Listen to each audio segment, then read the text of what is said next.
Now that I'm in charge of the soundboard this episode, Oh no. what do you not trust me here?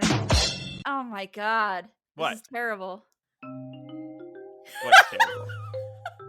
Oh, it's my theme song. Tell me what you think is terrible. Nothing. It's all great. Thank you so much, Matt, for taking over this podcast. Yeah, no, I absolutely Mm. am up for the challenge. Because someone is having surgery tomorrow and can't edit this episode. Yeah, So why are you doing that? I have entrusted. what- Why are you doing that? Why are you doing that? I don't know if we're on the show right now or not. You don't know if we're recording? No, I know we're recording, but I don't know if we are. I don't know if any human can listen to this. Like, I don't know if this just ends up in my delete. Excuse me? What do you mean if it ends up in your delete? In my delete? I don't know. Where do things go when you delete them? You didn't Like, delete not anything though, right? if you're editing and you delete a chunk of the audio, it's not going into a Oh. recycle bin. There's not a recycle bin for it. You know, I don't know where it goes. It's just nowhere. It's just gone. It's just gone. It goes to data heaven. Yeah, I've never thought about that.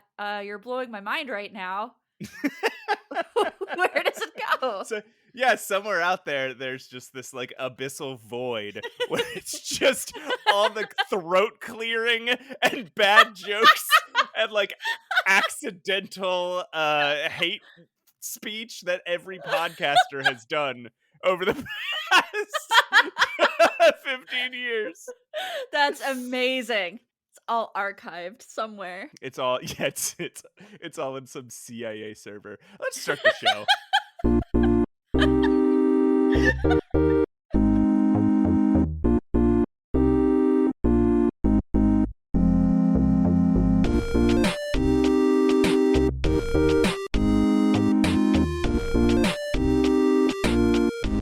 Hey everybody, welcome to Save Your Game. I am Matt Aucamp. With me here is my co-host, Pushing Up Roses. How you doing, Roses?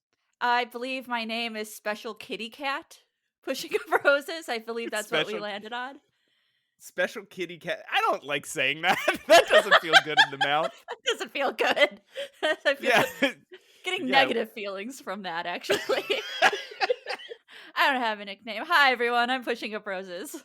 Welcome back. How you feeling? You got a stressful week ahead of you.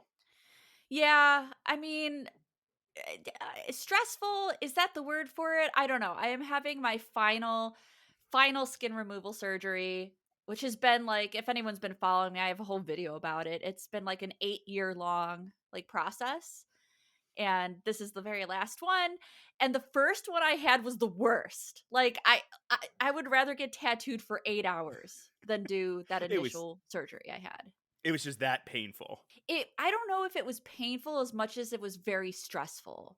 Like I was hunched over. Like I had what is called abdominoplasty, which is skin from your stomach. And they kind of go in and they like rework your abs. They make them stronger and stuff like that. And like I got out of that surgery walking, like I told you, like a croissant. I felt like I could barely walk. I felt like if I stood up straight, I would bust my stitches. And this might be TMI, but I had drains. Do you know what those are? Yeah, I can guess based on the word. Yes, so I had drains that were put in me that I had to get taken out later. Fortunately, I will not have drains this time. This doctor is like, no. We're not gonna do that. I'm like, good. Thank God. Good. It was it's terrible. Yucky. It's yucky. But the goal. Do you want to hear my sexy goal? The goal. Say yes. Just say yes. God damn it. Yes. The goal is to wear very cute underwear. That's my only goal. That's the only reason why I'm doing this. It's literally the only reason. What? You know, that's you would do it. Totally. That's something to look forward to. Thank you. That's something exciting. So I'm excited. Will you get to play games while you are recovering? Like, do you know have what? the means and to play games while croissanted. Croissanted. I think this is where my Switch is gonna come in handy because generally, do you remember I asked you about the Steam Deck the other day, and you said it was a handheld, and my response was like total unenthusiasm. I'm like, oh, Oh, yeah, yeah, yeah. it's because I don't really like a lot of handhelds, but in this Okay. case, I will be in bed, so I think I'll be able to get some stuff up on the Switch. Maybe I should restart Animal Crossing. Maybe that's gonna Oh, happen. uh, do you here's something, do you know, um, I hate to continue this never-ending trend on this show, Oh boy. but do you know what is released on let's see, this episode's released on March 13th. Well, okay, because we record a day in advance, but it's gonna be on a record day. Well, then we can't record. If you're gonna say what I think you're gonna say, I'm taking the day off. So yeah, Stardew Valley 1.6 release date announced March 19th. I'm so excited! Yeah, really? Yeah, Yay! I can't Oh my believe it. god. And I'm gonna be really stoked for that. And Concerned Ape, he says the update will work with your current save files, but he suggests you start all the way over. Uh, He oh recommends no. starting a brand new farm to put all the new stuff in context.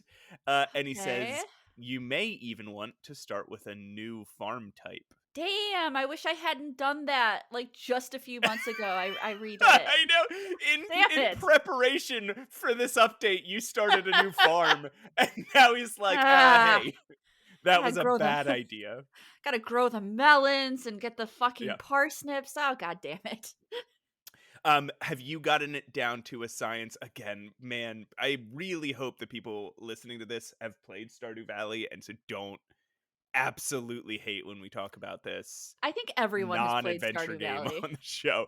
But do you have it down to like the science where you can finish the community center like in the Yeah, first I year? think so. I think so. Or if not very close, because I think I was having an issue with like the red cabbage because you can't grow the red Yes. cabbage in like the first year. So Like bottage. the only way to beat the community center in the first year is if you visit the what is it? It's 2 days a week that special merchant is there. The traveling cart. Yeah. The traveling cart. So you want to get a bunch of money and always have money in your inventory on those days, just in case they have one of the things that you can't get to the second year, which I think Yeah. the red cabbage is one. There might be a second one. I don't remember. I definitely know the red cabbage gave me crap. But like, you know what? I try not to do that anymore because why? Why why am I stressing myself out? Yeah, that's a Like good point. I know what's gonna happen. I know I can kinda like I don't have to beat this whole farm. I don't have to appease grandpa. He can fucking wait. Last time I You know? played, I even tried to get all the legendary fish in the Oh, first you year, did. which was stupid. That's not even a reasonable goal. Um, No, it's not. It's I don't and again, I do like the fishing, but I am pretty lax on the legendary fish. we are not giving any context here, so again, I just hope people have played this game because Just know, I we're just need you guys to know that it makes me very happy. Stardew Valley equals happy roses. And that's all you need. it is up there with I think top, I don't know, 3 happiest games in the Aw, world. top 3 What are your happiest games. happiest games? Like not Oh my just god. nostalgia, not just like because we could say King's Quest, Monkey Island, and whatever, because obviously they just bring us a lot of pleasure. Yeah. But games that you can just put on whenever and you feel great playing through them. Honestly, none of the King's Quest games, if Right, now that you right. said that. But I am gonna say specifically Curse of Monkey Island, not Okay. any of the others. Curse of Monkey Island is always to me that is a happy game. It is happy in its graphics. It is happy in its voice acting. It has jokes in it. Oh, Right. I would almost say Callahan's Crosstime Saloon, but there's like a lot of Whoa, really? there's a lot of dark parts in it though, so maybe not. But Yeah. I do love it. It does make me happy. But in terms of Yeah. like this is a happy game, it's curse. It's curse all the way. Okay, what do you have? All right, Curse, Stardew Valley. Do you have one more What have I been to make playing? a Oh, round Animal to make a round Crossing. 3? Okay.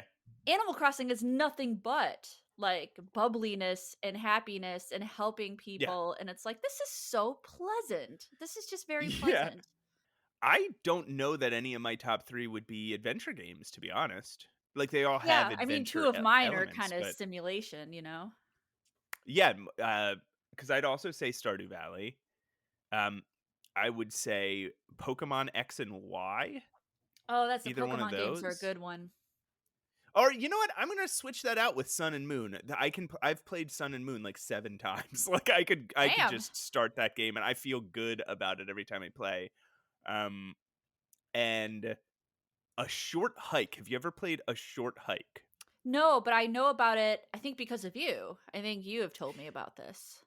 A short hike, for anybody who doesn't know, is like an adventure platformer where you play a little bird who Oh. is trying to get her mind off of something you don't really know what. And so you're on you go to visit your aunt on this little beachy island, Mhm. and your whole goal is to get cell phone signal by Oh, getting to the top of the mountain that is on the island. And that's so lovely. as you're going up this island, and again, it's just this really floaty, really nice feeling kind of like open world platformer. There's a lot of like little mini games and a lot of little tasks that people put you on. Like Yeah. some guy asks you to find a bunch of shells, or some guy uh wants people keep wanting to race you around the island. Or you run into two people playing a game called, I think it's just called it's called like stickball or something like that. Okay. And It's just baseball, right? it might not be called stickball, but it involves a stick and a ball, and it's every time you have to hit the ball before it hits the ground. And they're just like, Okay. let's see how many we can get. And so you just play this stickball game with them, where you're hitting this ball back and forth for how as long as you possibly can keep the ball in the air. Yeah. Um, and the one big mechanic, like the central mechanic, is that you have a certain amount of feathers, and those relate to either flying or climbing. The feathers are like effort, right? How old is this So game? When did this come out? I think 2019. Okay. So, if you have 3 feathers, you're not going to be able to climb very high, and you're going to need to go find more feathers if you want to climb up like a larger cliff face or something, which you'll need to do to progress, right? Yeah. Um, and same with flying. If you want to fly a certain amount of distance, you're going to lose feathers as you go. So you're going around this island, completing all these little tasks, playing these little games to get My these god, this looks feathers. so cute. Oh my god. It's I'm looking up screenshots and it looks so cute. it is absolutely adorable. Oh It my is gosh. so fun and so it's just so nice to play. It's got a nice soundtrack. Everything that it asks you to do is satisfying, and it's funny. Like, it's It looks legitimately funny. funny. Yeah, it looks Um funny. This yeah. reminds me of Untitled Goose Game. That game, as soon as I opened it, made me Yeah. laugh. Just started laughing because it was so it's very pleasant. And I also Yeah. want to go back and add Banjo Kazooey. That I play Okay. that game every year. I'm not even joking. That game does something to me. It has changed. It was one of the first games I played on the N64. It has changed Yeah. my life, man. I think that's where I was going with that. Changed my life. Like listen, have you played Banjo Kazooie? No. I just want to say there's these little mini games in Banjo Kazooie, and one of them you're in the body of a small little crocodile, and you have Okay. to eat more yumblies than the other crocodile. there's also and there's also like grumblies, and that's what I call food now is yumblies and grumblies. Okay, and you eat both the Yumblies and the Grumblies, or you You're eat the only supposed Yumblies to and eat the avoid the yumblies. Grumblies? Yeah, you Avoid the avoid the grumblies. grumblies. Avoid the Okay. grumblies. You'll like hack up and like yeah, gag. But yeah, do you want to go Okay. get some yumblies with me? Yeah, let's get some yumblies. First, listen, first I gotta you know what? I was gonna say first, what have you been playing? But no, I want to talk about a short hike somewhere. See, Let's there's do it. this Talk more. there's this character, like there's a tutorial character at some point where you talk to them and they teach you how to jump and glide and stuff. Hmm. You can go back to them and ask them, and they're like, um, oh, I already told you this. I guess you forgot. Okay. Well, and then they explain it again. And if you come again, they're like, really? I told you this twice. Okay. Sure. Well, okay. Here's how you jump. And then you come back to them, and then they're like, are you serious? Until at one point, you click on them, and they just say, no, with just like, oh. That You is can drive this. adorable. It's so sweet. And there's another guy, like later in the game you come across a bird who scams you, who like Okay. who like tries to extort money from you. And then if you talk to him again, you find out that he's just trying to save money to go to college. And then you take Aw, pity on him and then you raise the money for him to go to college. that's wonderful. It's Oh, that's so good. wonderful. I had to share those two things because I feel like those are like the two moments in the game that made me say like this is one of my favorite games of all time. Aw, I love it. Um You've inspired me. I'm gonna play it. okay, so we've talked about non-adventure games pretty much exclusively so far. I'm So, fine with it. have you been playing any adventure games this week? I have not. I have not played. I've been prepping for surgery, Yeah. but now I feel very inspired. So while I'm recovering, I'm going to play a short hike so I can tell you exactly Okay. what I thought about it. Hopefully next week. Hopefully, unless I That's die. awesome. If I die during Unless surgery, yeah. Matt's going to take over the podcast, and he's going to take over my Twitter, and he's going to act like I'm haunting it. Yes. Yeah, that would be absolutely please, please, please. Write an email that's scheduled for like 3 days after your surgery with all your passwords and stuff in it. And then um, the day after surgery just cancel the email if you're just still cancel alive. it. But if you're dead, then I get to be your ghost. Yeah, you get to be my ghost. I consent to this. I don't know why I'm giving Matt all There's my at stuff least when there's probably other people I could give my stuff to, but there's at least one account. There's at least one account that you have that I have no idea how I'll keep going. But look, we'll figure it out. I know which account you're talking about. Oh, I know. I think you know how you would keep it Yeah, going. no. Okay. Yep. Um. Just have to pivot. So. I'm sorry, what were we talking about? Games we've played this week. You've played none. No, I have not. Because I was on vacation, we just talked like 3 days ago. So, Uh-huh. in that time, I have finished Red Bow, Oh, you and did? Okay. yes, and I finished Just Ignore Them. So I Okay. got through both of the Strange games that I was playing. So Um, are you as mad as and I am about Just Ignore I'll Them? say we're gonna have more to talk about later in the episode with these. I think. Um, because failure is a big part of them. I think Yes.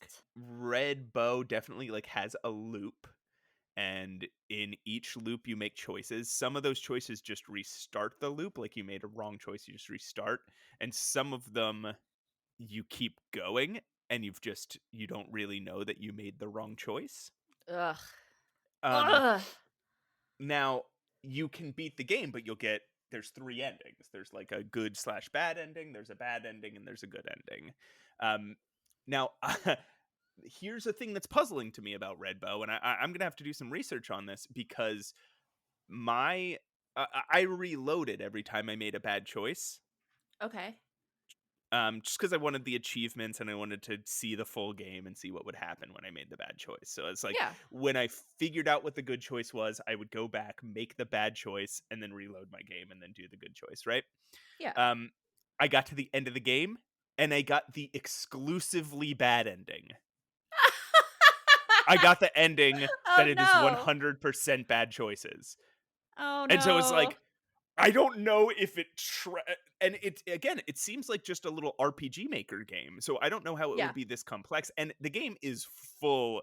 This, and we'll talk about this with Just Ignore Them too. It is full of bugs. There is so Mhm. much. There's so much quirky, finicky, weird stuff. Like you use Yeah. an object, but if you go to that spot, you can still interact with the object that's not there any longer. Yeah. I did notice um some little design yeah, flaws. but I don't know if somehow they keep track of the paths that aren't on your primary save, Mhm. right? And it's just like if you ever did the bad thing in any of your loops, you get the bad, like that now counts towards the bad ending. I don't Right. know. Well, you Um said Red Bow only has one save slot. Correct. Ugh, oh god. I'm thinking you just have to start over if you Wait, but did you start over? But I Did you get did. But all I Okay. What I would do is then I'd get to the next choice after having made made the right choice in the first sequence, and now I'm in the second sequence and I find the choice and I will make the wrong choice, reload, Mhm. save, make the wrong choice, reload, make the right choice. Right. Okay. So technically my saves file should only have the good choices on it, but I got the 100% bad, you did everything wrong The ending. worst thing you could get, you got. Yes. Yeah, yes. Right. Uh so yeah, maybe I'll try. The game's only like an hour long if you know what you're doing. Even if you don't, it's probably going to be at most 2 hours long. So Yeah. I might try it again from the very beginning, but there was some chatter on like the Steam discussion boards that it might read your achievements and that's how it knows what ending to give you. In which case, what What? the hell? That means it's impossible to get the Oh, no! yeah, That can't but be. That can't be right. that seems impossible, right? But Yeah, it does. Like, that cannot be right. now, we've both probably played games in the past that do interact with Steam, so Yeah. it's not totally impossible. It's just unlikely, It's just weird. It would be a strange right? little, I don't know, flaw, I guess. Or it's done intentionally, but they didn't maybe explore those themes enough to make that feel satisfying. Like if you were playing Yeah. Undertale or something where they really explore that idea. Yeah. Anyway, and then Just Ignore Them. Okay, so Just Ignore Them. You told me there's an unwinnable situation. Yeah, I got into an unwinnable. I finished the game. Okay. I never got into an unwinnable situation, Oh, god damn it. and I got the good ending. Good. I did both. So, what did Cuz I I miss? So, it sounds like there's a lot of different paths in this game, and me and you just ended up on totally different ones Yeah, you through guys aren't what's going to like hear it because it got spoilery, but we just realized that we played the end game totally different ways and my mind is blown right now. I'm a little actually impressed with that. Thank you. I'm a little I'm a well Thank you. I I'm a break little everything I play. Thank you. I'm a little impressed that that game is that complex. It didn't feel that complex to me. So Yeah. what I'll say is I really loved the early sequence in that game, in Just Ignore Them, of the haunted house. Yeah. I was and I felt pretty good about the next sequence. Like suddenly there's a time jump and you're an adult. Right. And the next sequence is a little less fun, but it's not bad. I was still engaged. I was still engaged in the Right. next sequence. I'll say that. Then there's a sequence on an airplane where your suspension of disbelief has to go so high because nobody acts like anybody would act. Like Okay. you end up in an emergency situation on an airplane and everybody's just like, all the authoritative people in the situation are basically just like, huh, that's weird. You handle it. And I you're thought just that's a because passenger. everyone was. Oh yeah, you're right. So there is a reason for that. Yeah, that I was part just reminded playing and I me was like, of what the hell is happening? But yeah, I guess it was done on purpose. I think so. That part reminded me of The Langoliers by Stephen King.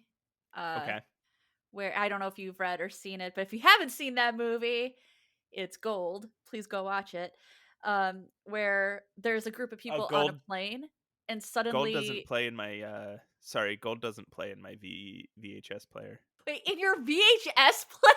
What? Yeah, gold doesn't play. It doesn't do gold. Matt is 70. I don't know if you guys knew For that. He some looks very young for his age. for some reason my VHS player doesn't do gold. Have you tried CDs though? I'll see if my CD player does gold. I'll put some Okay, thanks. put some gold in my CD player and tell you. Please do that. And where are you getting gold from? Apparently this Stephen King movie. Okay, touche. All right, tell us about the Langoliers. Such a dork. The Langoliers, you start in that movie, but there's a group of people who are on a plane and they fall asleep. A small amount of people fall asleep during their ride on the plane. They wake up and everyone's gone, and it's only them. And they're like, all of their stuff is on the seats. It's actually very like frightening. That's a very frightening concept to me.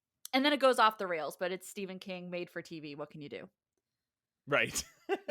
It's what it does. So just ignore them was it's a little more impressive than I thought now that we're talking about it, but yeah, it's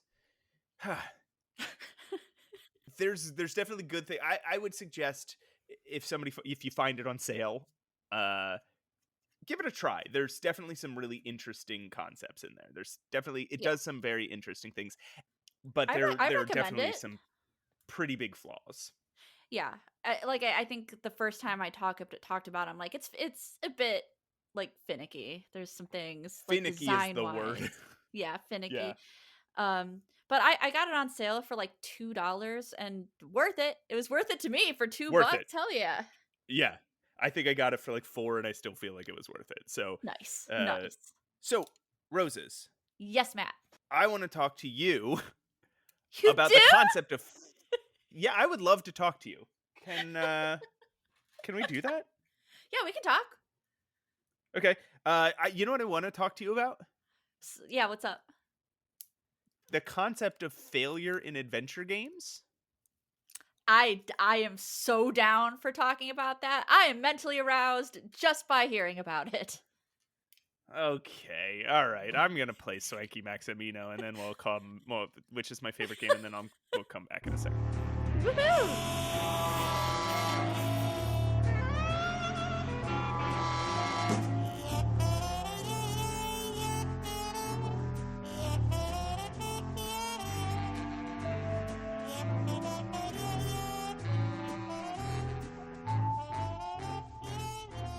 Hey everyone, we're back. I'm Pushing Up Roses, and with me, from before, is Matt Offcamp. He's still here. Hi, Matt. Yeah, we're both. Hey, we're both back. Still here. How was your break? Just in case people thought only I was coming back, or like if we did this post surgery and I died during surgery, and you were being I was doing your voice. Yeah. I was being your ghost. Well, if you did die during surgery, this is gonna come out posthumously. That's true. Oh God, that's true. Oh, in memoriam, Pushing Up Roses. Do your best Pushing Up Roses impression. Let's hear it. Hey everybody, Pushing Up Roses here. Hey everybody. No, hold on. Wow. Let me get it right. Hey everybody. Hold on. Oh my God. Hey everybody, Pushing Up Roses here. You're fired. Get out. I'm taking over this podcast. Oh.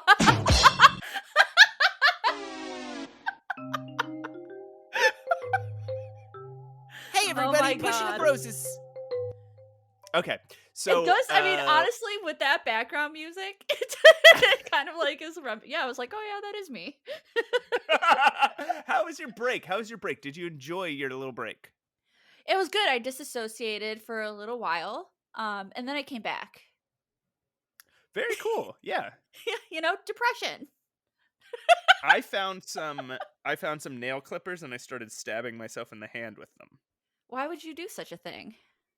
I don't know. I couldn't tell you. I really You couldn't tell you you. need to not do that. Although I Yeah. kind of do the same thing, so I can't really sit here Like, and I judge. swear it wasn't any sort of, like, self-harm thing. It was just, "Oh, what happens when I jam this into this?" Oh my god. Too many adventure games. Like too many Yeah. Yeah, illogical. I guess. Uh, Well, I so am what are we talking ready. about today? We are talking about the I'm sorry. I That's a good segue actually. Did you see what I just What did did, there? I failed. We're talking about we're talking about failure in adventure games. Woo! Woo! Yeah, I think it's an important thing because it's such a, oh man, it is such an important part of the whole thing, Yeah, of of the the whole genre, of experience. the whole history of adventure games. Right.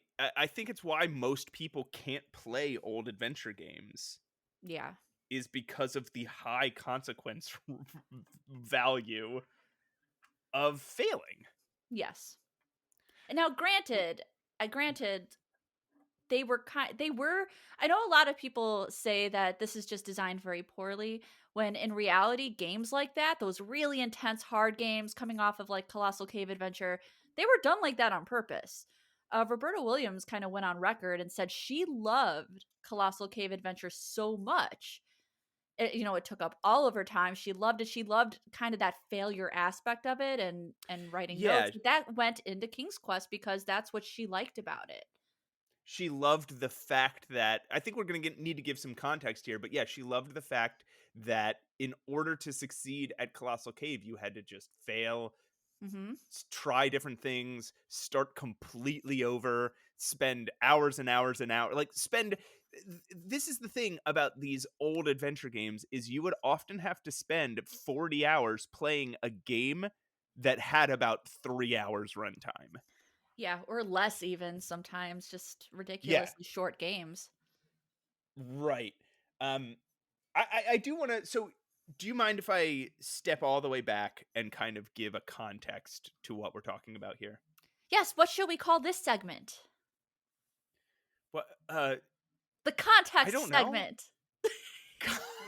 Sorry, Context I'm okay, trying hold I on. was trying something new here. I don't know if it No, worked. no, Failed. context segment. All right, so this is the context segment. Uh,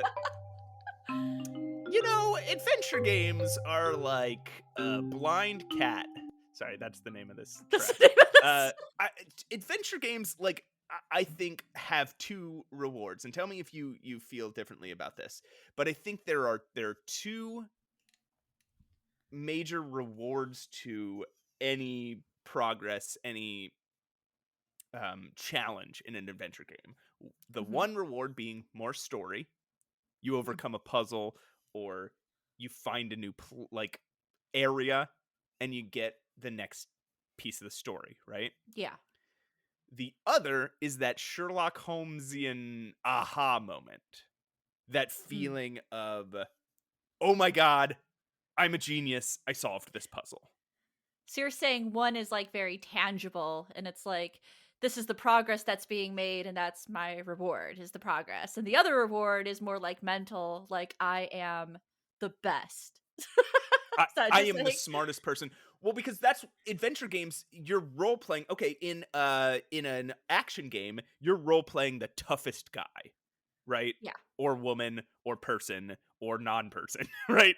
But you are the toughest in the world, and you Mhm. can beat up anybody.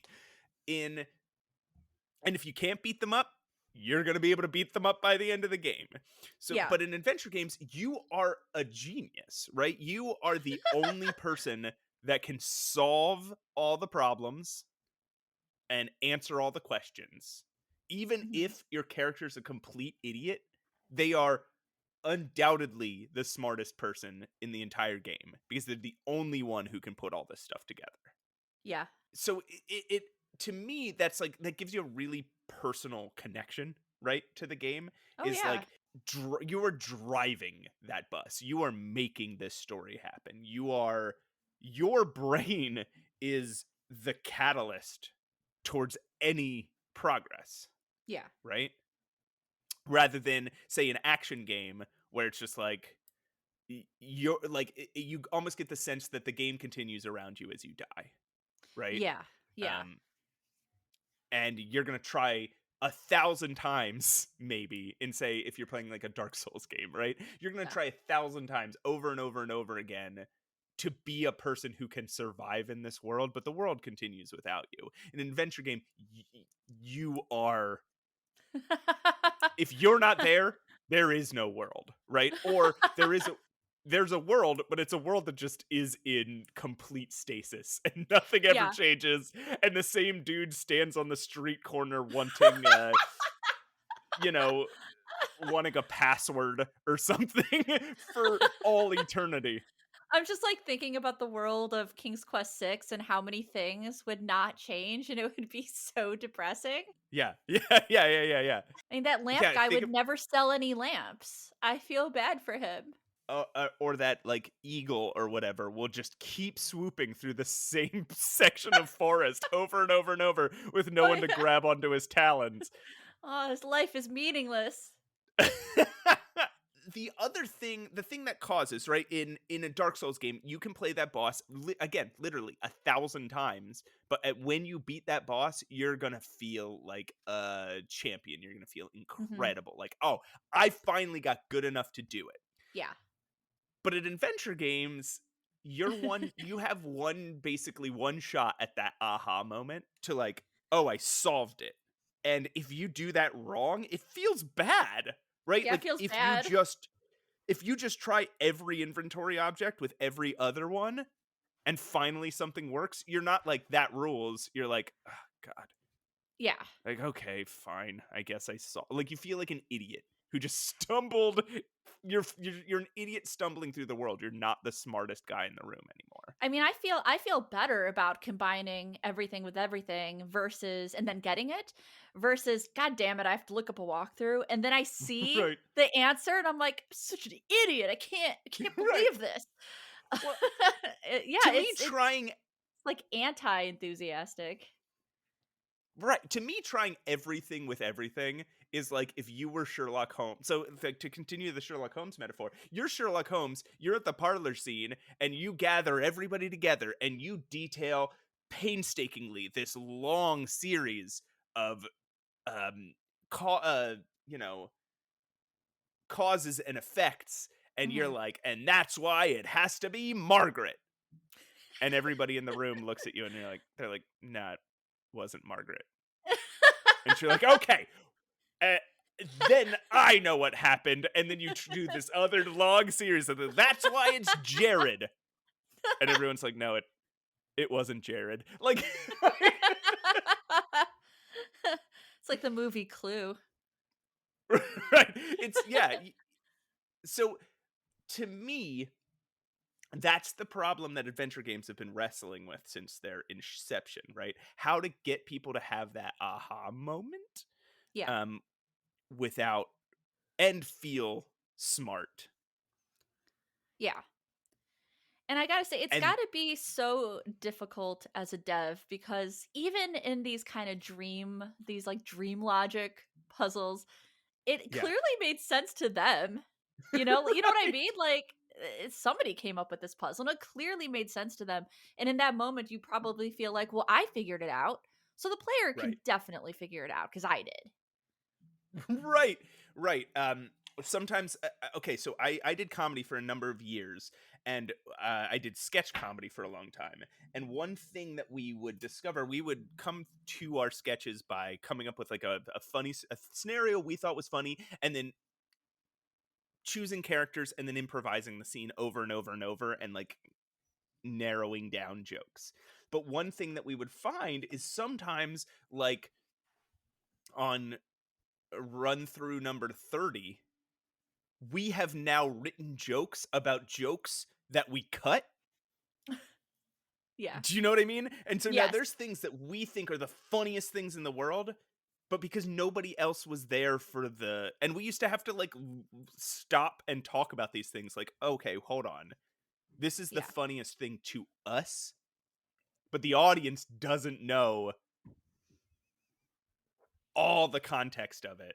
Yeah. So we have to walk this back. And that's what you're talking about, right? Like an adventure game dev has sat with these things for so long. Yeah. It can be hard to pull back and be like, okay, what if I'm a person who knows nothing that I know? Yeah. Like, I just can't I keep thinking about King's Quest 5 during this whole Okay. thing because I'm just Yeah, yeah, like, yeah, yes. who thought this? Who thought this was a good idea? And who thought that I would think of this? Now, granted, I'm going to say something because everybody brings Okay. this puzzle up. Oh, or unless you have more to say. I do, but we can get to it. I don't want to completely take This is over. Matt's podcast now. He has so But many thoughts. explain the puzzle and tell me your thoughts. So, a lot of people didn't like the pie in the Yeti's face puzzle. But I'm Okay. going to tell you something about that puzzle. I figured it out right away because in adventure games, I was conditioned to offer food to characters and that would make them happy. So I thought I was offering this Yeti food and he'd be like, oh shit, custard pie? Hell yeah.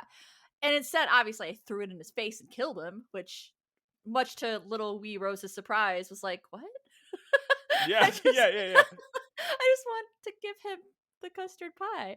But also, like, what? I just want to know how the devs came up with that, or more Right. notoriously, the cheese in the machine at the end of the game. Somebody thought that was a good idea. Somebody thought, Explain yeah. that to listeners. Oh god, I don't even know how. So at the end of the game, there is this huge machine that you find in an evil wizard's castle. And this machine is Okay. supposed to reinvigorate your wand, but it's not working. Okay? This is not working. Can't plug it in. We don't know what's wrong with it. So I randomly throw some cheese into the machine. It has like a well at the bottom, and then it works. And then it works because I threw cheese. Are you hearing what I'm saying? Literally, I Yeah, had nothing left I could do at the end of the game. I'm like, well, right. I guess it's the cheese. Yeah. Yeah. It's yeah, it's the there's weirder puzzles, but there's very few puzzles that are that weird without an explanation. Right. There's just no, and that's why they're called, illogical, dream logic, moon logic, because there is Yeah. no Yeah. logical way to get there. You're just kind of guessing. Yes, and so that brings me back to my point, right? Like and I'm building to something here. I know I sound like I'm rambling a little bit, but this idea is that adventure games have been wrestling with this problem. They want you to have that aha moment, right? Since it's not like you can just keep trying to jump those same platforms over and over. And when you finally get coordinated enough to do it and you get the golden coin or whatever, you're Hmm. gonna be like, yeah, I rule. In an adventure game, you have to feel like when you solve the problem, you solved it and that you're smart. So Yes. people have come up with all sorts of ways to try and do this.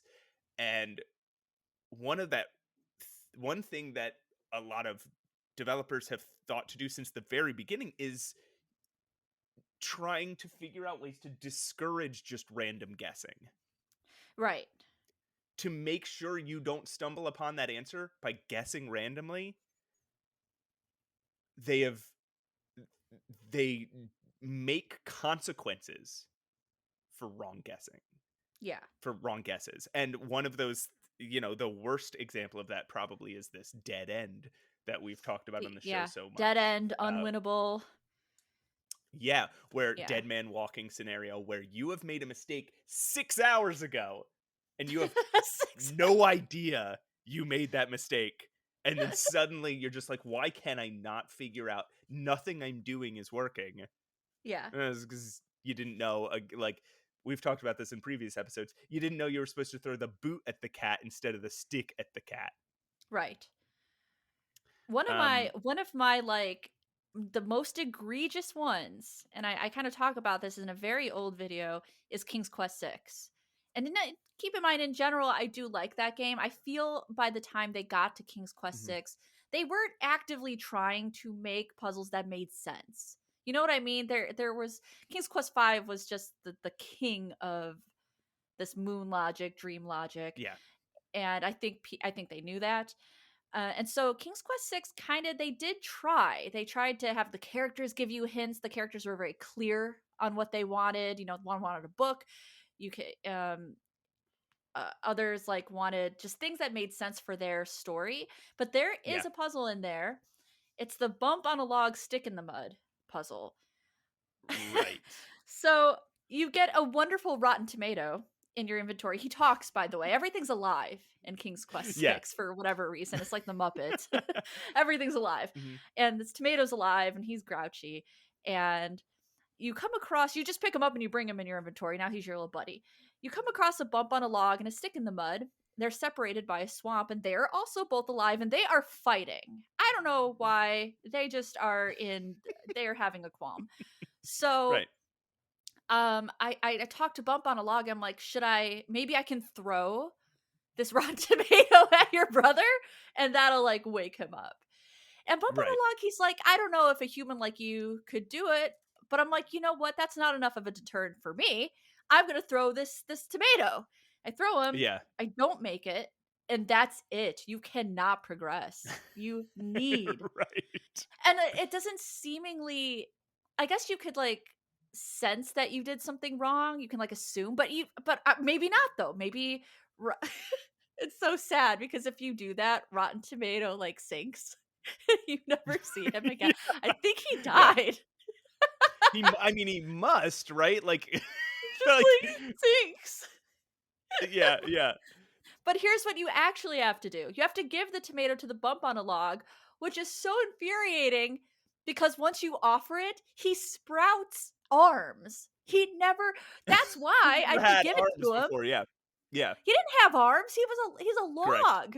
He's a log with a Right. face. I don't know the anatomy of this living tree trunk. Like that is He absurd. literally is called bump on a log. Like, Yeah. that's not a thing that you associate with any kind of mobility. Yeah, and but that is the biggest unwinnable I've ever felt. I was really Right. stuck after I just could not and you couldn't get Rotten Tomato back. He dies. You killed him. Right. Um. And I think I even had messed up my saves and my restorers too, and I was kind of in a bad I was in a bad Right. situation in King's Quest 6 there. Wait, and that was a thing that yeah, a lot of games used to do back then is they I- if there was a thing that could kill you or an unwinnable situation, you just had to rely on the fact that you had a ton of saves and then Yeah, you could but just you can go mess those up too. You could but mess you can those mess up. them up. Exactly. You can save right after you make the bad decision and you don't Yep. realize and then the save that like the save before that was like an hour previous, right? Yeah. Um Yep. It's like, "Oh or god, when did I save this?" or because you don't know what the thing is that you're missing. You don't know that you have no idea that what you needed to do to the Yeti was put a pie in his face. So Right. you keep reloading saves and then playing up to the Yeti part and being like, "Well, no, this I still can't solve it." Right. Yep. Until you Right. finally maybe start from the beginning again and go, "Okay, the only thing I haven't tried is this pie, and I guess maybe I can give this guy bread instead of a pie, Right. and then I'll still have the pie." Like that's such a difficult. That doesn't make you feel like a genius. That just makes you feel like you've wasted time. I But yeah, you can exactly. Exactly. but you can see what they were trying to do with it. You can see that they were trying, and same with Moon Logic, right? The solution is so wild and out there that you would never guess. You would never be able to guess it. You would have to have deduced a solution, like the infamous monkey wrench puzzle in Monkey Island 2, where Mhm. you need to use a wrench on a pipe, like you need to open some water flow, right? And Yeah. you have a monkey that you have hypnotized. Uh-huh. There's zero chance you're going to think, oh, I guess I'll use this hypnotized monkey on a bolt Right. or on a valve. Yeah. Unless your brain starts going, what I could really use here is a monkey wrench. Oh, I Which guess it's when not, by the way. I got so stuck on that right. puzzle, and then I was pissed. I was so And mad. it's not even called a monkey wrench in many languages or Yeah, that's cultures. true. That's true. Good um call. and so that's the downfall of using moon logic to avoid these things. And so I don't know that I have that solution, right? Like you can see how all of these different scenarios, and we'll go through some of these different types of ways that you can fail in adventure games, but you can see how all of them are leading towards this idea of like developers needing to come up with a solution for how to make it so that the people feel accomplished when they solve a Yeah. puzzle. Yeah. I don't even know if I mind moon logic puzzles, like more absurd puzzles, as much as I mind unwinnables. Like, Yeah. okay, fine, I put the cheese in the machine, and that was weird in King's Quest V, but maybe it would have been a lot nicer and even novel and funnier if there wasn't so many unwinnable situations. Because I do want, Right. I think we talk about like the player being punished for exploring and trying different things. I don't want to be Yes. punished for accidentally throwing rotten tomato at the wrong thing. I want to be punished for that. Right. I don't know, I want a snarky response and being like, "Really? You thought you could do that?" you Right. know? Okay, so that brings up an important point. Yeah, so death as a deterrent for guessing is one thing. I remember there's this puzzle in this is an action adventure game, but in one of the Uncharted games, Mhm. there's this puzzle that I don't remember the exact mechanics of it, but I think you need to match up. It has something to do with like pirate kings, and you need to Oh. match this thing perfectly, right? And I hadn't found the clue yet. Yeah. And whatever was the case, I was getting like exhausted of the game at that point. And I was like, you know what? I'm just going to do that adventure game thing where I'll just do like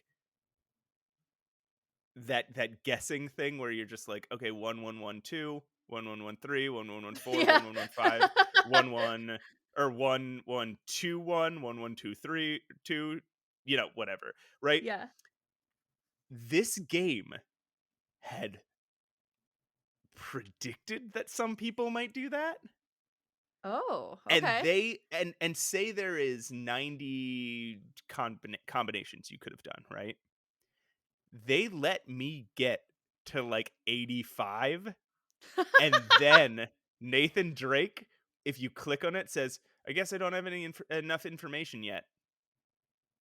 Okay. But they let you get to They 85? they let you do it Holy so cow. many times, and then he says, I guess I don't have enough information yet, and then they won't then you can't click on it again until you find the hint. It was so frustrating, but I was also like, I was not mad, because I was like, well, they got me. They Yeah, got I you. was Yep. trying to cheap out. Yeah, that's a call out. That's like, Yeah. all right. All right, bud. We let you do this for a long time now. Get back to work. There's some, and Sherlock Holmes detective, consulting detective games are one of these where at the end, when you go to accuse somebody, when you go to have the parlor room scene, it's in front of a judge, and he asks you like, who committed the crime? Mhm. How did they get in the window? Who else committed a crime that night? What was Mhm. their crime? Like, you're supposed to lay out everything that happened in the whole mystery. And if you get anything wrong, he's like, I don't think you have enough information yet. Why don't you head back? Okay. So you don't die is what you're You saying. don't die. Okay. You just have to you lose a bunch of points or whatever, and then you have the embarrassment of having to go be like, "Oh right, I guess I got to Oh go do god, I'm a some bad more. detective. That I got to that do some more research." And then what you you were can't go describing back. was Yeah. is this at the so this is, like, at the end of the cases? You're, like, laying Yeah. it all like, you're Well, like, deducing or you something? can go to the judge. You can go to the judge at any point, but if you go and you fail, there is and I think you can. Maybe it's not any point. Maybe you have to have hit a certain score of like an invisible score of hints that you've discovered, right? Mhm. Like there must be some sort of invisible discovery score, because sometimes you can go to the judge and he can say, I don't know if you have enough information yet. But if you Right. guess wrong, you have to go get some more clues before you come back. You can't just come back and try again.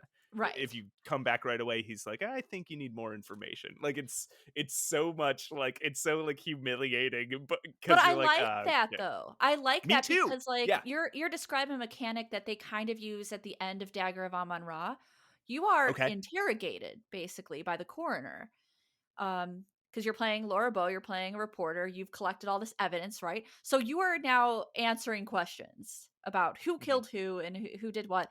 And if you don't, this is the infuriating thing. You can get every answer correct, but if you didn't Yeah. pick up every piece of evidence, you have messed up.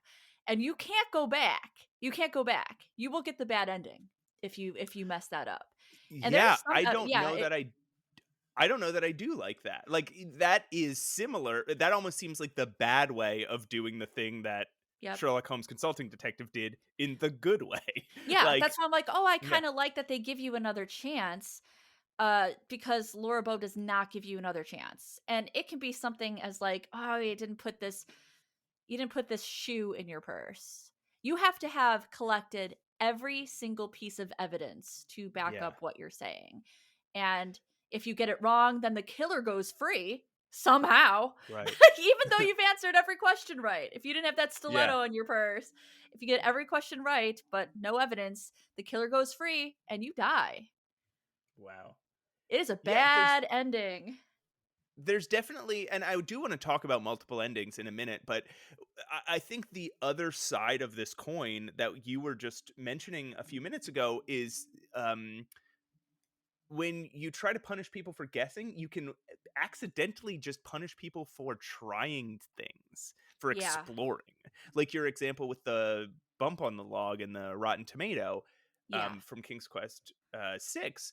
I should be able to try stuff, right? I should be able to walk around and explore the whole game. This was a thing in early Sierra games that they had in spades, where they would give you something interesting, even an interesting landmark that you're like, "Ooh, I want to go see what's over there." And then you instantly die, right? Yeah. Or Yeah. you try something you think is going Colonel's to be Bequest is like that. yeah, when you're yeah, that's what makes me so mad about if you walk under the chandelier, Oh man, Matt is you so die. mad about the chandelier. Don't even get him started. It's just you shouldn't why make a part of your game that you want to punish your audience for wanting to see? Yeah. Like, why punish your audience for wanting to see something you made? You know what I think it is though? I think I want to just bring up a point Okay. that I think some players, and it was obviously a different time, I think they thought those kind of death scenes were kind of novel. So it wasn't always about it at the time. It feels like punishment now, but I wonder if at the time it was just the devs being novel and putting a gruesome death in their daggers like that. There's a lot of insane deaths in Dagger of Amon Ra, even more insane than the Colonel's Right. Bequest, as crazy as those get. And they're obviously done for entertainment. And I Right. think Space Quest 3 does this too because people bring it up. People bring up the infamous death scenes of Space Quest 3 Right. and they're almost looked at as this novelty versus a punishment. But when I play them today, Right. I'm just upset. I'm like, well, I didn't save my game. Like, Right. it would be different if we tried those things and then like respawned with a snarky message that's like, why did you do that? Don't do Yes. that, you know? That is exactly what I wanted to talk about next is this idea of the instant retry. And this is to me a step up from that. Rather than death rather than like a deterrent for trying things. I get wanting to say like, "Hey, if you try something stupid, you could die. That's Yeah. how this world goes." But rather than trying to like yeah, rather than punishing you for that, use it as a learning opportunity. And that is the instant retry. So like in a lot of modern adventure games, if you die because you did something stupid, there'll be a funny joke or an interesting scene, and then they'll start you over 5 seconds earlier. Right. Just be like, try again. And I think like this is a little different because a lot of these are the action sequences in these games, but all the Telltale games are like that. If you die Yeah. in a Telltale game, you just start over 10 seconds earlier, right? Right. Um, I played, I think was last year. I played that game BROK the Investigator, Yeah, and I remember. I've heard great things about that. I haven't had a chance to play it yet, but it's pretty beloved, I think. So it's really good. It has a bunch of branching narratives. It's got a amazing like cartoony, like Saturday morning cartoon style Yeah, I love look that. to it. It's got a really interesting story and about a lot of really emotional story beats. Um, and it is half point and click adventure and half beat 'em up, where you can go around and just punch people, the same like the way you would do in Double Dragon or something. Yeah, And yeah. uh, and the the beat 'em up segments are not that complex, but they're still fun, and it recreates the thing that LucasArts used to do in the old like Indiana Jones uh LucasArts adventure game, like the point and click Mhm. Indiana Jones games where it's like does the brains route and the brawn route. And Right. if you're and that even affects the branches in Brock. Like if you fight too much, even if you don't fight at consequential moments Mhm. and like don't, beat up anybody who's going to change the story, if you fight too much, your character then just becomes like a dumb bruiser and your son likes you less because he thinks of you as just like some dumb brute. So it's like every choice you make in that game has some sort of long lasting consequence, but you can always get to an ending. And again, we're Right. going to talk about multiple endings real soon here, but the idea of the instant retry, like if I do something stupid and I just die, just send me back 10 seconds in time. Just Yeah. be like, hey, try something else. And I think people would argue that like takes away the challenge, but I would argue back and say, look, if I'm dying over and over again, I'm clearly stuck. Like Yeah. I'm clearly into this challenge at the moment. And I also want to say like in terms of like dead ends, going back to Yeah. King's Quest 6 real quick, they did try to warn the player against things. It was just too vague. You know what I mean? So Right. when I talked to Bump on a Log, he's like, "Oh, I don't think you could do it. Only a creature of the forest could do it." And I'm like, "But I can't, but I'm still okay, but maybe I can prove him wrong because I am Prince Alexander of Daventry." If he had said like, "I think I would be able to throw it better than you," then I might have like thought again. Right. And Yeah. they do try to do that more in King's Quest 6. They try to give you like a logical warning. But Yeah. some of those warnings, like I said, are just not they're just not good enough. They're a little too vague.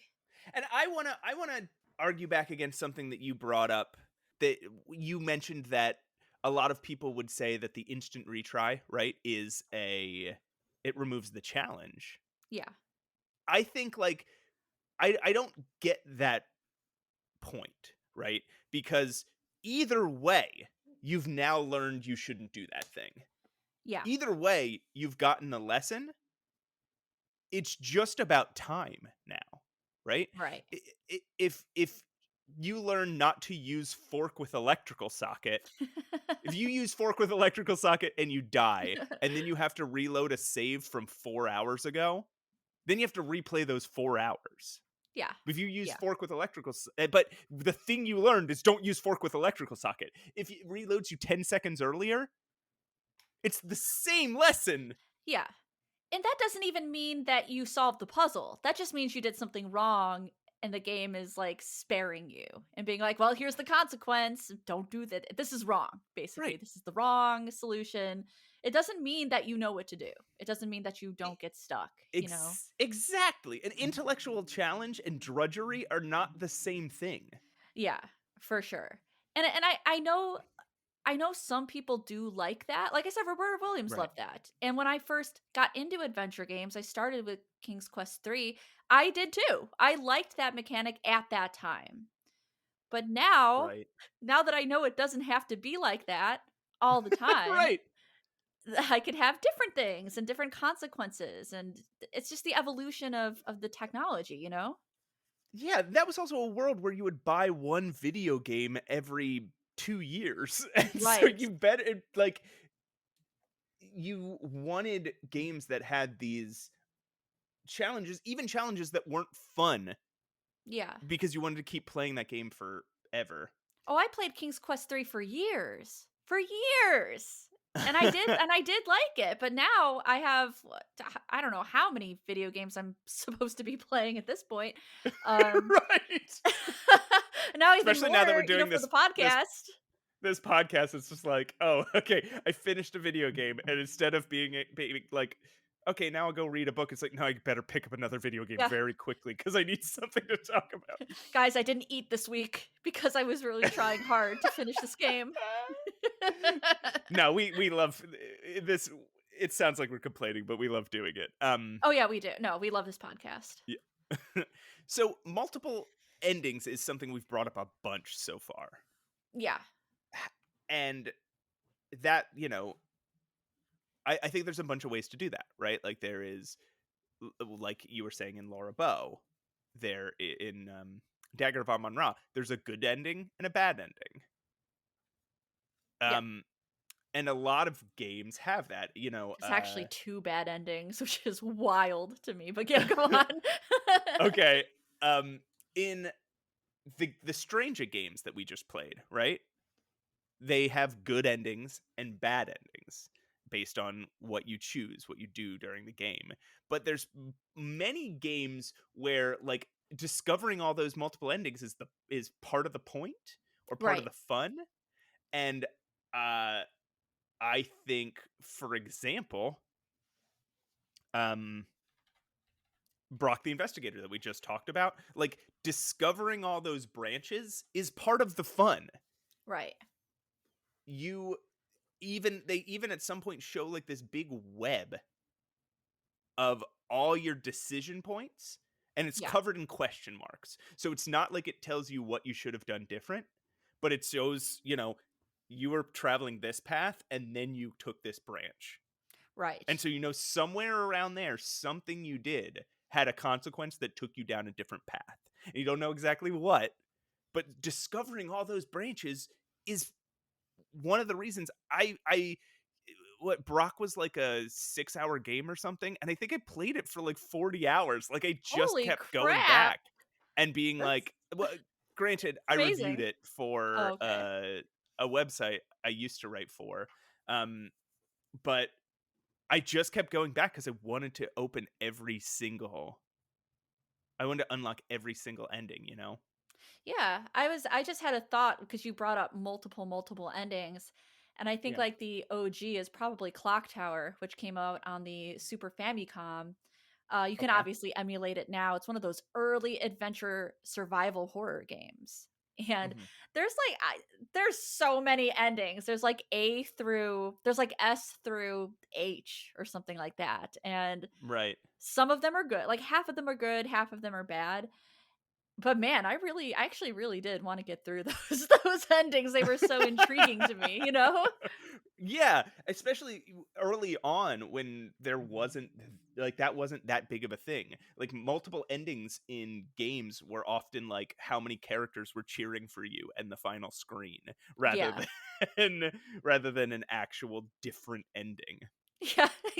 That's that depressing King's Quest 6 thing where if like you don't save anybody, nobody goes to your wedding and it's very depressing. The Like you same thing don't happens in save the your bride's parents and like no one's. Oh, it's so sad. It's so sad. the same thing happens in the Quest for Glory games, right? Like It's there can just true. be so few people there. Um there's there's other ways of doing multiple endings, right? Like um there's ways that it doesn't feel like good or bad. There's ways Right, where there's games where it just feels like a culmination of your choices. right. Um I'm going to bring up these are two games with sort of RPG elements, but I would classify them both as adventure games. Mhm. Disco Elysium I would classify that as adventure. and Citizen Sleeper. Okay. Now I think a lot of people have played Disco Elysium. It's very sort of like tabletop role playing game based. You know, Yeah. you are this drunken, drug addled, um, very in his own head, depressed, semi-suicidal detective in some futuristic world Mhm. who gets embroiled in this whole it gets embroiled in crime and politics and metaphysics throughout these several days that he's trying to solve a crime Mhm. um, in this, again, small little futuristic town. And throughout the game, you make so many decisions about not just what you want to do in the world, but who your character is. Yeah. And those decisions start to lock off certain dialogue options or certain outcomes of different quests. Yeah.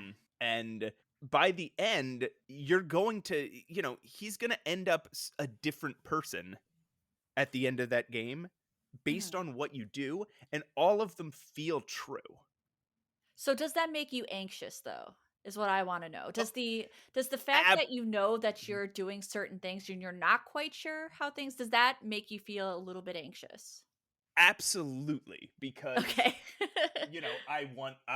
I'm an overachiever and I want to do everything correct. But Yeah, same. you have to give yourself over to it that there is no correct way.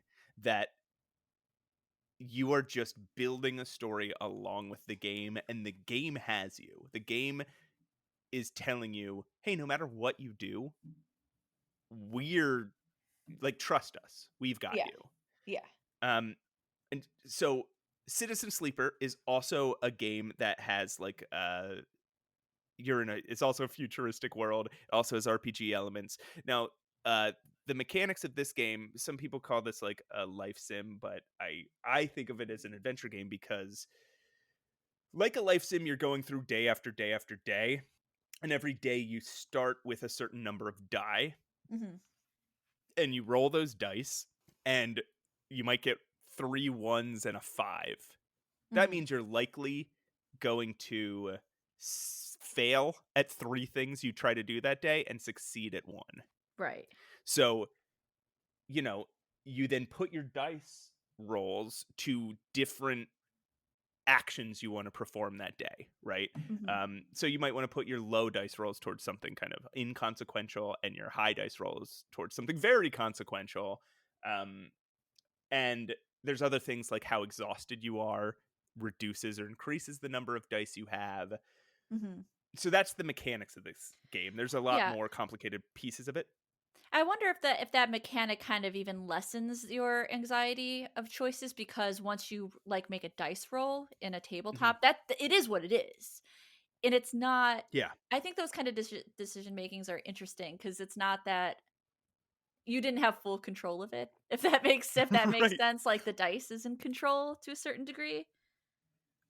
Yeah, and that's one of the things. So I didn't mention this, but Disco Elysium has that too. Disco Elysium has dice rolls. There's a Yeah. lot of like ability checks, like there would be in a tabletop role playing game. Right. Um, yeah, so in Citizen Sleeper, you are basically this android who this is a far flung future. It is the ultimate consequence of capitalism, where people choose to go into like stasis comas for say Mhm. 30 years That sounds and great. have and they have like an android clone of themselves that goes out and works for them and Hmm. earns their salary And then after the 30 years is up, the android clone gets destroyed, you get woken up, and you get the salary. Holy You get shit. all that money that Unethical. you earn. Right. So, and you play as one of these android clones who gained a sort of sentience and escaped. And it's like, I don't want to be a sleeper Right. anymore. I want to be a real person. And so you're on this like kind of outlaw space station, and you're learning what it means to be a person, what it means to struggle and starve and have to fail and Mhm. succeed and make friends and rely on people and trust people and have that trust broken. And it's and again, it's got this like day cycle where every day you have this certain basically amount of actions. So it's very life sim like, but everything is written so beautifully and so perfectly that when you fail at something, it feels like you've just experienced an important moment. And when you succeed at something, it feels like you experienced an important moment. So this Yeah. game has just dozens and dozens and dozens of endings, and all of them are written so thoroughly that you don't feel like you failed. Right. Even if you didn't get the ending you were necessarily looking for, you feel like you got to the end of a fascinating and meaningful story. Yeah, for sure. I feel like Clock Tower is kind of the same way. Granted, there are maybe it's all preference, right? But Right. some I would say some people want better endings than other endings, but they're all kind of satisfying in their own little way. Yeah. That's just another way to approach this sort of idea of like, instead of failure, how about just life is complicated? And games can reflect that too. Can we have Um, that on a bumper sticker, please? Instead of failure, just think life is complicated. um, I'll put it up in the merch okay, store that we don't have yet. so there's a couple other things I want to touch on before we end this segment about failure in adventure games.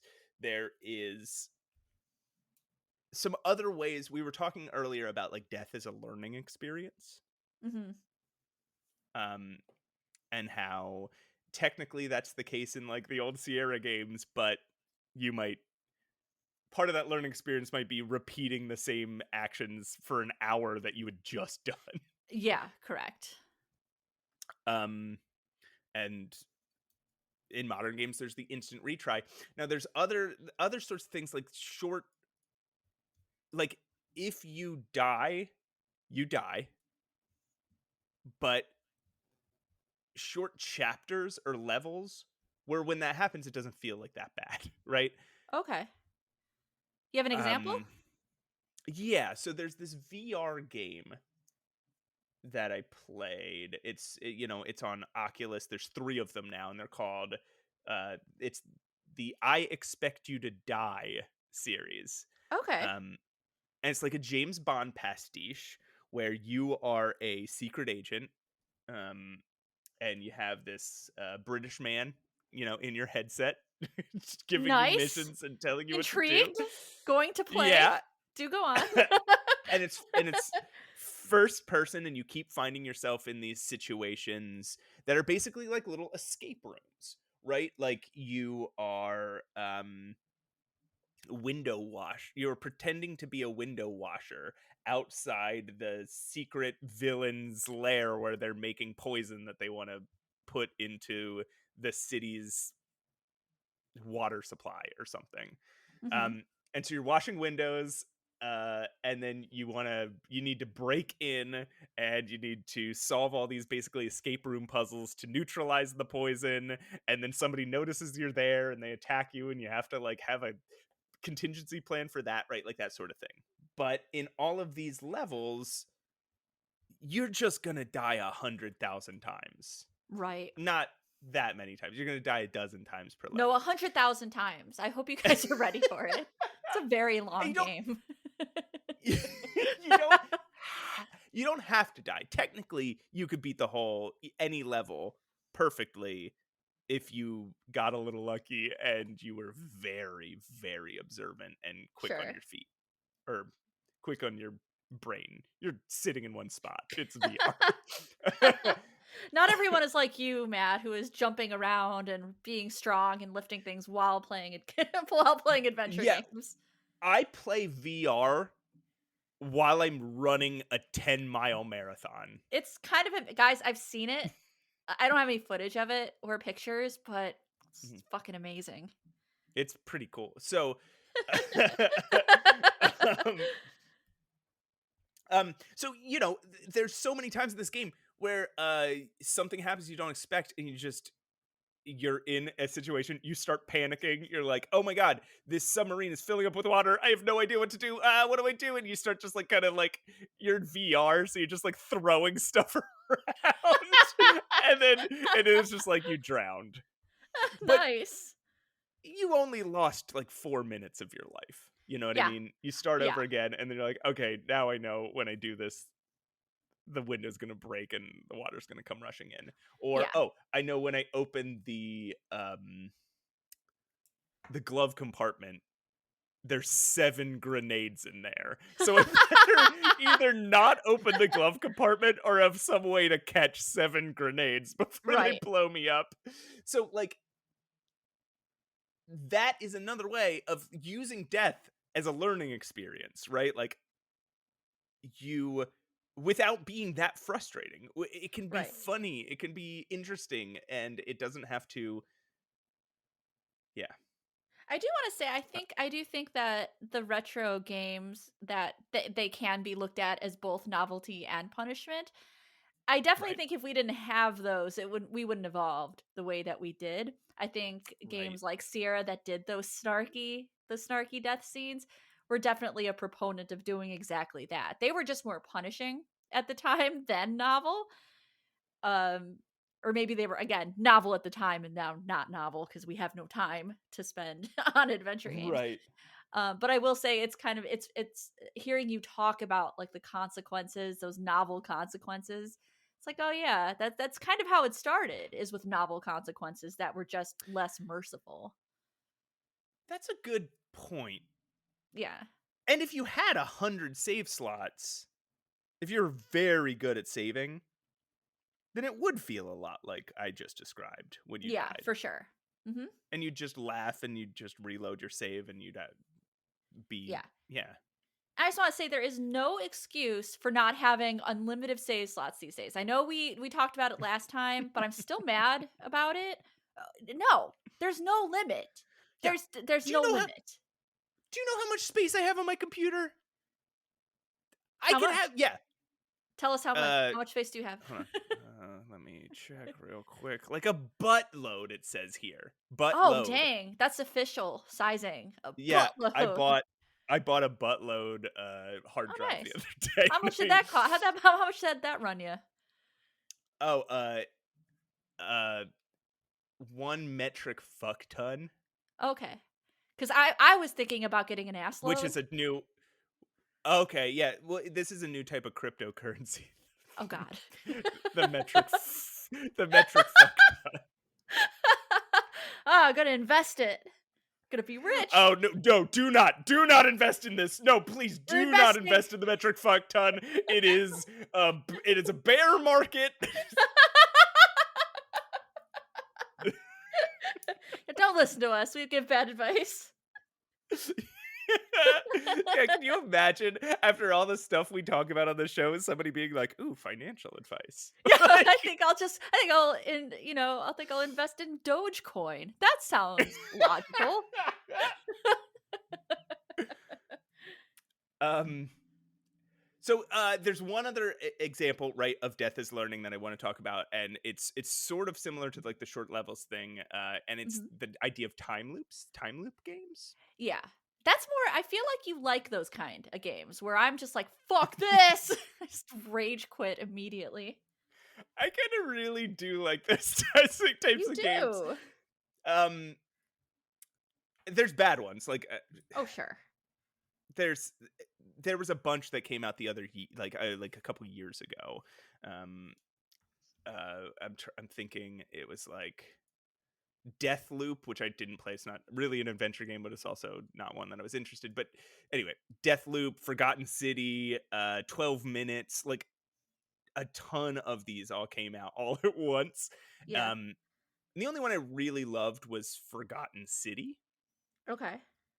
And, Forgotten City is a game where, and I mentioned it a little bit in last episode, but it was a Skyrim mod Oh, that right, the Skyrim okay. that the developers was so successful that the developers then took and turned into its own game, and rather than being like lost in the elven city of whatever, you were it was a forgotten Roman city Mhm. that had been buried, I guess, deep underground and was being controlled by a vengeful god that was like punishing these people and then resetting time every 24 hours. Um, and you arrive there, and nobody can seem to detect this time loop. Mhm. In fact, there's so much to the story that is really, really cool. There is a sin that everyone is afraid is going to end the world, right? Okay. And everyone is trying to not have this sin be committed. But every day, this sin is committed and the world ends, and then you We can't restart. tell people to not have sex. I'm just assuming. I That's assume it's actually not. It's something more, innovative than that. yeah, that stuff is part of it. You have to figure Oh, like okay. that's part of the game is like you have to figure out what the sin is, and everybody has different ideas in the city of what the sin is. What Oh, is that's causing interesting. this? And you, at least as far as you know, you are the only one who knows that time is looping. Okay. Right? It's So not how like does that mechanic relate to Prince of Persia? Because when you say time loop, I think mhm. about that. I think about reversing time in order to complete something. Is it like So comparable? n- no. Well, maybe. I don't know. I never played Prince of Persia, but rather than having like a reverse time button, you are just going through an entire day, right? And you might Oh, find okay. a piece of knowledge, like a piece of information that is only going to lead to your death, but because the day is resetting, you can go do that Right. and It's let kind of yourself like die. Groundhog Day. Right. And then the next day, now you have that information, even though you couldn't have solved this puzzle on the same day that you got that information because it requires you to die. Oh, Right. Outer Wilds is another one like this, where Outer Okay. Wilds you are exploring a little star system, and I forget how much time. I think it's like every 20 minutes the universe explodes. And you are going from planet to planet trying to uh put together this mystery Right. um and figure out why this is happening, and you are the only one who knows that time is looping, again, as far as you know. Right. It's just like how you see it in media in like Happy Death Day or Russian Doll, where the same Right. day is happening but you Mhm. have to go through them and honestly, there's a lot of Christmas rom-coms with that exact premise. Have you noticed that? Are there? No, I There did not know that. are. I'll have to like show them to you later, but yeah, like reliving the same day and like getting more information about what you should be doing and like Yeah. trying to kick yourself back into out of the time loop basically. To me, that feels like in video games that grows out of this death idea, this death as a learning experience idea. Is like Yeah. if death is a learning experience, how do we take advantage in of that in a way that is cumulative and not subtractive? Right. Right. Um, again, I mentioned this last episode too. Zelda Majora's Mask is very much like this. You're right. Um, it's the follow up to Ocarina of Time, and people were really weirded out because it was such an experimental thing. But it was Yeah. cool. Like you just relive this day over and over and over, and just incrementally learn about everybody or improve yourself. Right.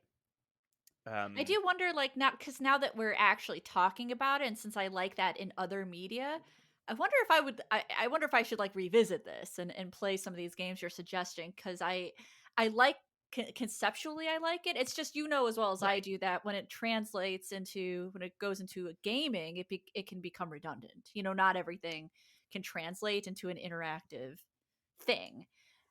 So I'm For curious about it sure. now. I'll say this for Outer Wilds is one of my, top 10 favorite games that have Wow. ever been made. Um, but it can feel very frustrating and tedious if you can't figure out how to make progress. It can feel Right. like you're just doing the same thing over and over and over again and going nowhere. As soon as That's you my start making concern, is how Mhm, tedious and how redundant does it get? Because that's the, now yeah. we're running into the problems that adventure games have in the past, is tedium and Yeah. redundancy, you know? As soon as you start making progress in Outer Wilds, it's the most incredible experience you'll ever have, but it can be really hard to. So Forgotten City is definitely much more digestible in that Yeah. sense. You from the very beginning, I would that's the one I would suggest to you, Roses, because from Okay. the very beginning you feel like you get what you want to accomplish next. You have some hints as to how to do it, and Yeah. you never feel like you're just repeating the same exact day over and over unless you really screw something up, but Yeah. even that's can be pretty difficult to do. I will look, Um I will actually look into that. I'm pretty intrigued now. so with all Outer of Wilds that reminds me too much of Myst, and that just makes me upset. yeah, it can be a lonely experience, and the game is a lot of the game is about loneliness. Um, Oh, good. I definitely need that while I'm recovering from surgery this week. yeah, I'm just in um, bed.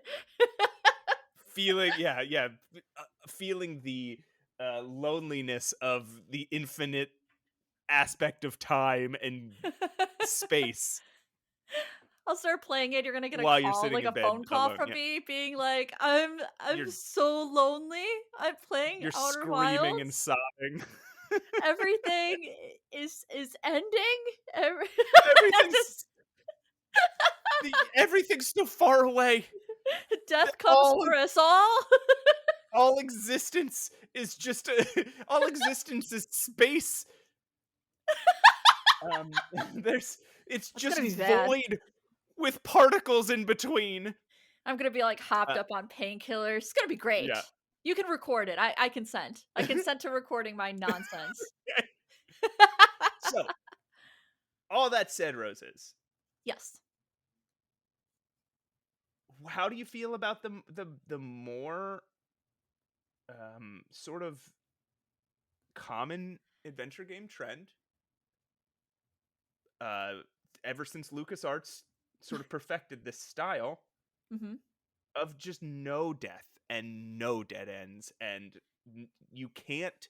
There's no consequences because you can't fail. Right. I think for me, I prefer it that way now.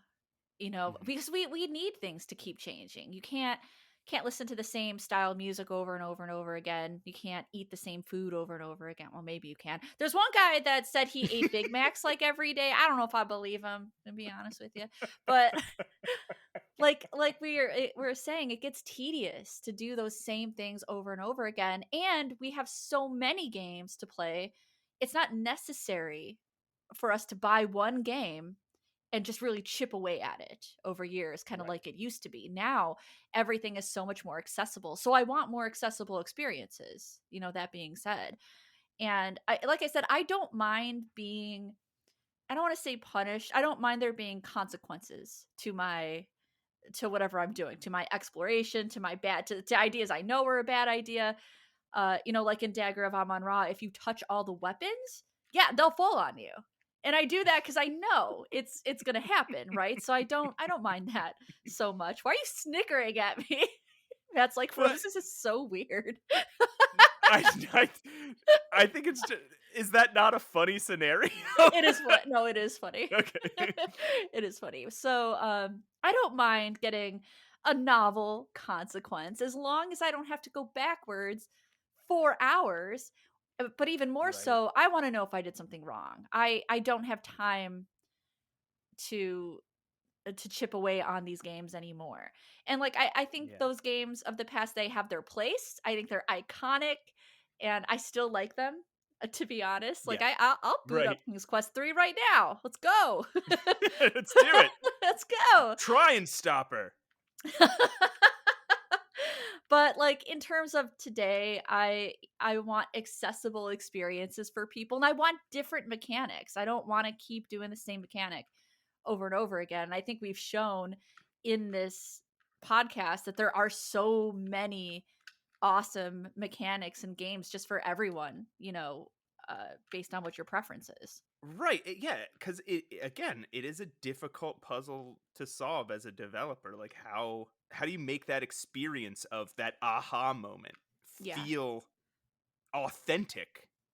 I'm even fine with having to reload as long as you Right. know that you died. You know what I mean? Like I do I Right. think there is no place for unwinnables anymore. And Right. I say this as a person who I like the majority of those retro games, but Yeah. you heard me the other day getting frustrated about just ignore them because of an unwinnable that I had gotten myself into. Matt did not Yeah. somehow, but I did, and I was so frustrated. I just So couldn't weird. believe it. Yeah. I think like we've been talking about this whole episode, there's a lot of ways to solve that problem of like giving players the aha moment, um so they don't feel like they came upon it cheaply, Hmm. but also not wasting their time. Right. And as we were talking about with like the multiple endings and pathing and stuff, there's also ways to create value in with puzzles and exploration and adventure that doesn't rely on the aha moment. Right. Right. Right, like in Disco Elysium or whatever, like that, it doesn't rely on aha, I'm a genius. It's just you built a story out of decisions. Right. Yeah. I think we touched Yeah. on a lot in this episode. Actually, I'm very impressed with Yeah, with that us. was that was an exhaustive examination of That's what we the do. concept of failure in adventure. Listen, if You you hey, miss my analytical adventure game reviews, here it all is in a podcast form for 2 hours. Can't complain.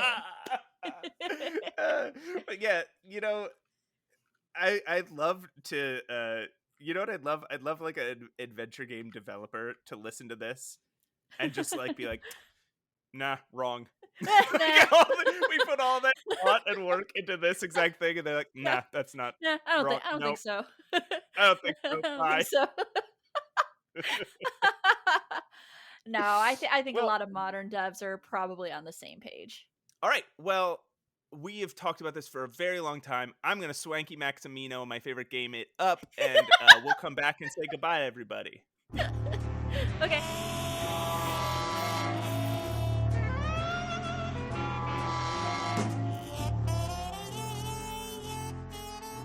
Hey everyone, we're back. It is I, Pushing Up Roses, my special boy, Matt Awcamp. How was your break? I'm a special boy. He's a special It boy. was good. I didn't pee though. I should have. Oh no. Well, you're in It's okay. I'll luck. take care of it now. Okay, maybe okay. We have to go. I won't. It won't stop. It won't stop. Matt has broken the podcast. Thank you for that. Okay. Thank you for letting me take us out and immediately Really destroying, derailing it. I was gonna Had to say give you a challenge. yeah, I was gonna say, so I guess we can tease this now, even though we already teased it kind of on accident in the last episode. But next week, we're gonna have a very special guest joining us, and I'm so stoked. I am really excited to talk to this person. I am too. They are an adventure game enthusiast. an adventure game uh, creator, Mhm. and uh, they just seem like they're going to be a fucking blast to talk to. So you Yes. guys make sure you check it out. It's gonna be a real fun one. And they're very popular and talented, and I want to talk to 'em. It makes me feel special. Yeah, yeah. We're just gonna. What if we spend the whole episode talking about how special we are because they are on our show, and then they're just like, "Why am I here?" Why am I here? Have you seen that sketch on SNL? It's What's Up with That, and it's written and hosted by Keenan. And the whole premise of that sketch is that he has special guests on his show that never get to talk. That's what it's gonna be like. We're gonna talk the whole time, and he's gonna be like, "What? Why did I do this? Why did I do this?" But yeah, I'm so excited to be able to talk to this person, and I have no doubt that people in the adventure game community will also be very stoked and very excited. Yeah, So definitely me keep in too. tune to that. And also, gotta mention that we are partners with Adventure Game Hotspot. Outro is podcast is art. And wait, no. Yes?